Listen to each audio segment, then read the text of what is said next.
Hi, my name is Roger, and I'm here with my Remington Model 4214 gas-powered chainsaw.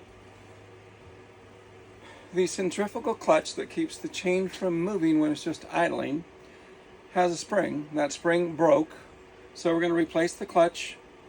That's what we're doing today. Now, tools you're going to need: Phillips bit, hex bit, either a nut driver or, in my case, my Ryobi, and a pair of pliers. And you need the wrench that comes with the chainsaw for tightening the chain back up.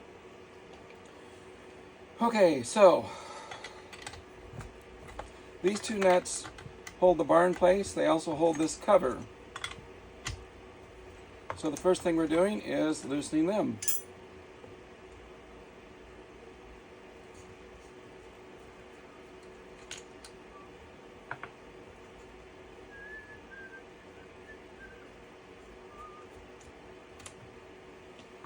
Alright, this little guy comes off. We'll lay it aside.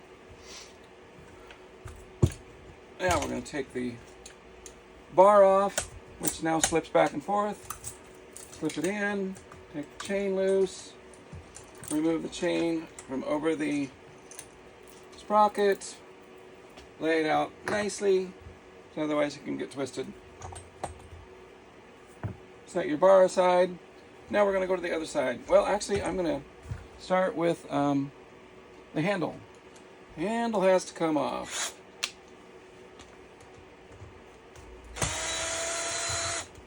Has 4 Phillips head screws, 2 on this side, which that one in there, and then 2 on the bottom. You see them here and here.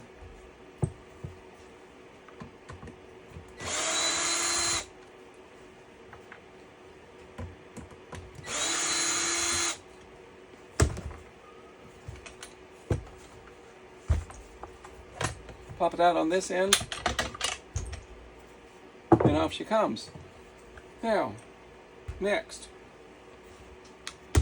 And I tried to do this repair without taking this side off, and you just can't do it. Okay, you have 4 screws. Actually, I'm going to pick this up and show you where they are. So I've got 1, 2, 3, 4.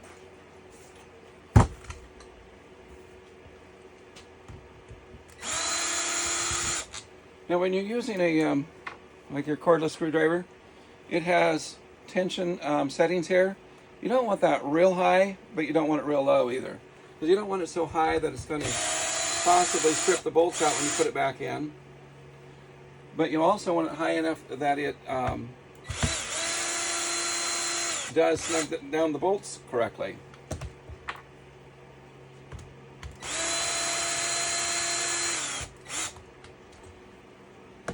And just an FYI, if you ever have to replace your pull cord, okay, that one's not quite done, you're going to be taking this off in the same way. There's a cover under here, just a dust shield, weed guard, whatever, to keep things out of the engine there, the fan. Set these 2 guys aside. Now you can grip this part. So what we're going to do is hold this and take pliers, and there is a, here, let me show you on this one, arrow pointing off. So you're going to turn the clutch in that direction. So I'm just going to grab with my pliers and hold the other side.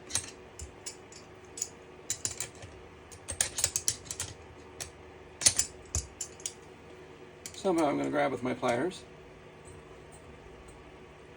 and get it started. And then it just spins off. You don't need to take this collar off. There is a bearing in there, though. I think while I'm this far in, I'm going to put a little drop of oil on it.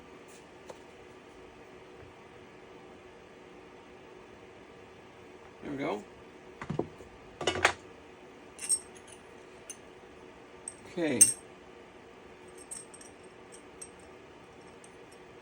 Slide this back on. Make sure you don't, like that just came off. This is the collar that the chain runs on. Very important that it stays in place. It doesn't matter how it's lined up, it just has to be on there. Slip that back on, put this washer on. That washer actually keeps the center part here, the clutch, from touching the bell. Now, remember that arrow that says off in one direction? You're now going to go the opposite direction and screw the new one back in place.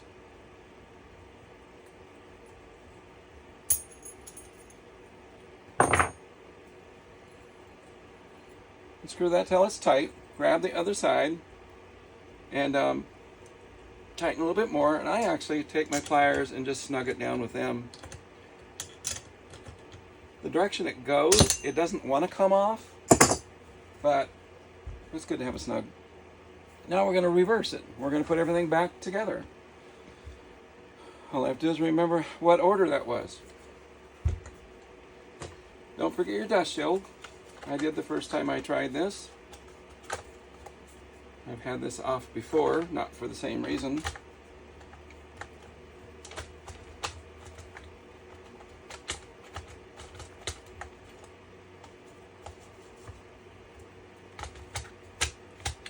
You pull that, that's what I was forgetting.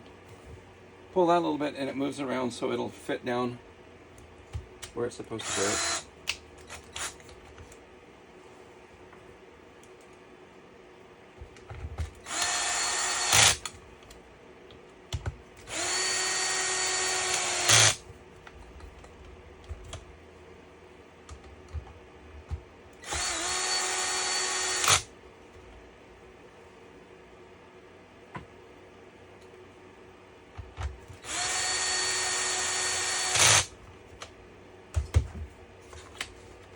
And that moves smoothly. I don't hear anything catching.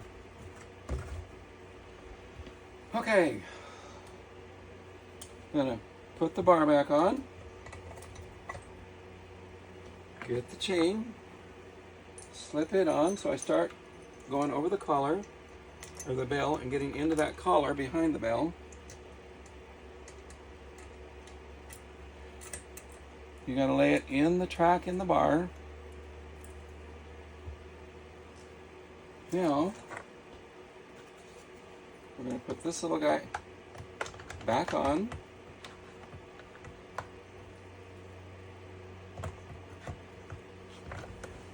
Now, one thing that you'll want to see, this is your chain tightener pin right there. I don't know if you can see that.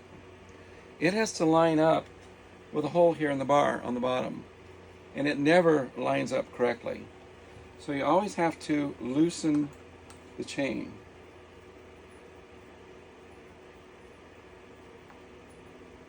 Or at least go through the motions like you're loosening the chain.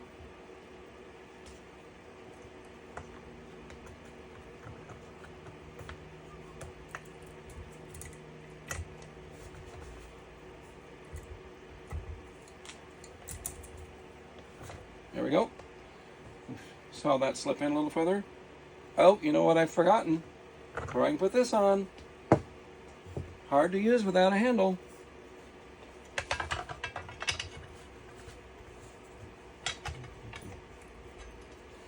So we're actually going to take this back off just because it's going to come off anyway and get tangled.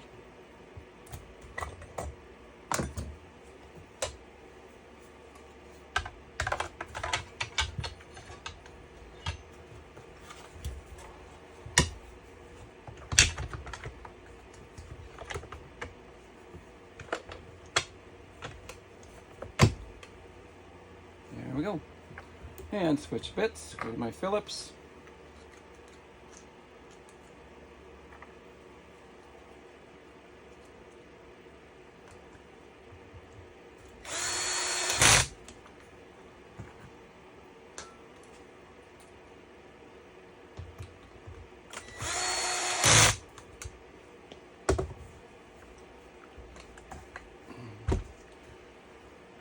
And one thing to keep in mind, I don't have any fuel in this, but it will cut upside down. Fuel's not supposed to leak out. The bar oil could be a different story. Especially on this particular model. I have found that it likes to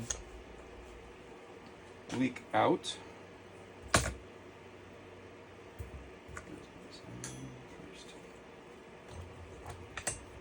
Okay, got my bar back in, slid up short. Go back here and put my chain back on. Yeah, got it in the sprocket, over that. On the chain, bar. There we go. Alright, now we're back to where we were. And the little chain tightener pin was already in position because we had done that earlier.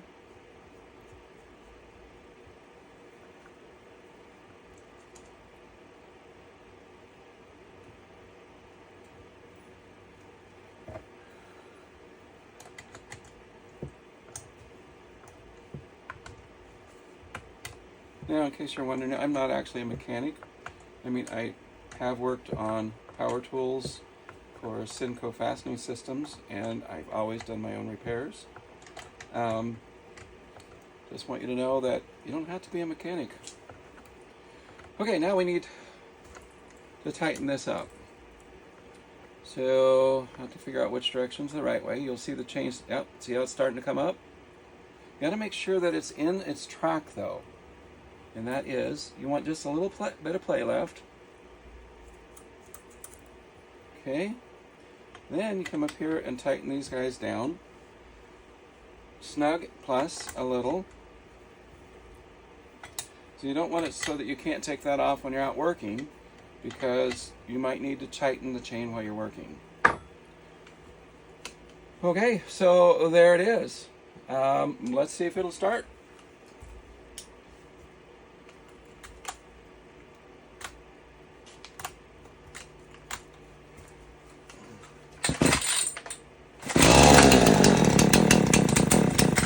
There you go.